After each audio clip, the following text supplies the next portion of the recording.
Hey guys, it's Keith here in the kitchen of Essex Recording Studios here in England on this glorious Tuesday afternoon, and I am here with a really cool Jackson guitar.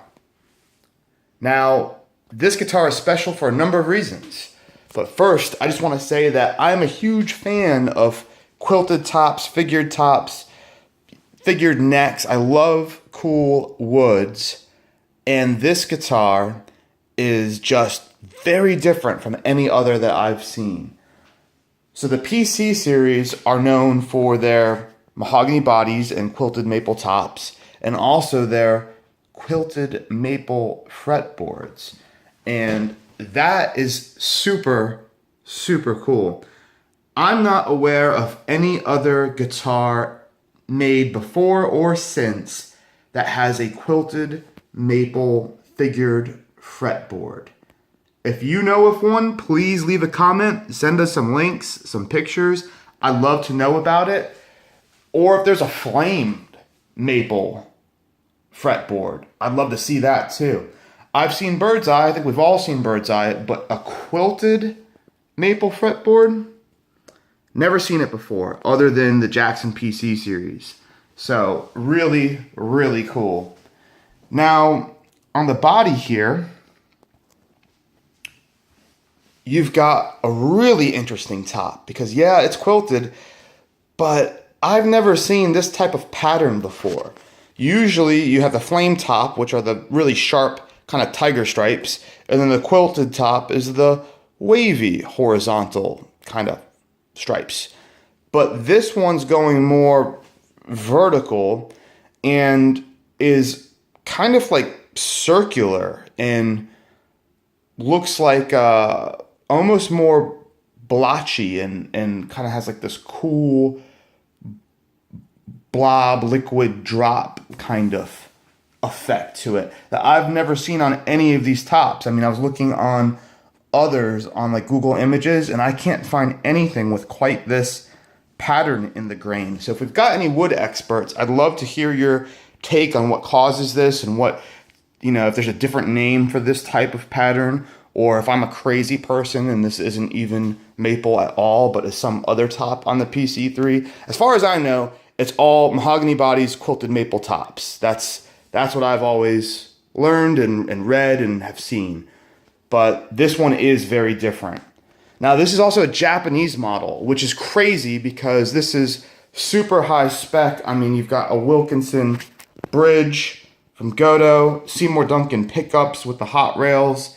This is, I mean, look at the string retainers there and the tuners. Very, very high spec. In fact, I would venture to say the highest spec Japanese guitar ever made by Jackson. If you could prove me wrong, I'd love to hear that too, but I don't know of any production guitar coming out of Japan that was better spec than this, with more exotic woods, better hardware, better pickups, etc. I think this is the biggest money guitar they had from their Japanese factory, and it is way nicer than a lot of basic American USA models. I mean, you take just a basic dinky from this period, you're not getting that bridge, you know, you're not getting these pickups, you're not getting that fretboard or that top. So, you know, this one blows the doors off of a lot of American basic select production models from the same period. Another cool thing to note is this headstock and this logo. I do not recall ever seeing this logo before this guitar, the small print, all blacked out Jackson logo. I mean, there's my finger, so you can see how big it is. Normally, you know, you get the Jackson logo, it's like that. But in all black and that small, that I think is a first, and I don't know if I've seen it since. The shape of the headstock, also very unique. This is before Fender bought the company and authorized the use of the typical Strat shape headstock. So you only see this headstock shape on the early Jackson PC series, which this is, and the 95 Charvel San Dimas guitar that was like a throwback that Jackson made out of their custom shop. It was actually a Jackson guitar built in the USA Jackson custom shop with a Charvel logo on it, and they called it a San Dimas. But that one had this style headstock, and that was up.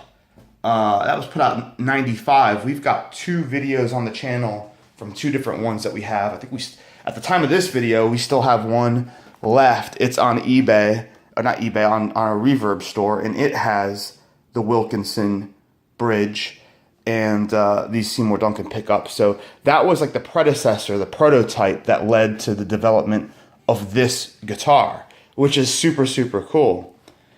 You've got the Japanese Jackson neck plate. There's your serial number and the typical made in Japan sticker, and they're always in that spot, in that font, the black and gold. Oops, we just went real dark there. So I think I'm running out of battery.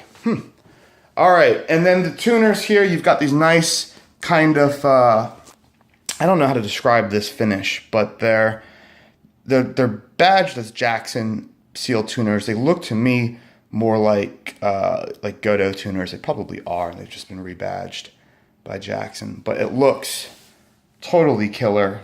Really good quality, a lot better than the standard tuners you see. And beautiful, beautiful body with this nice indentation here, this nice recess.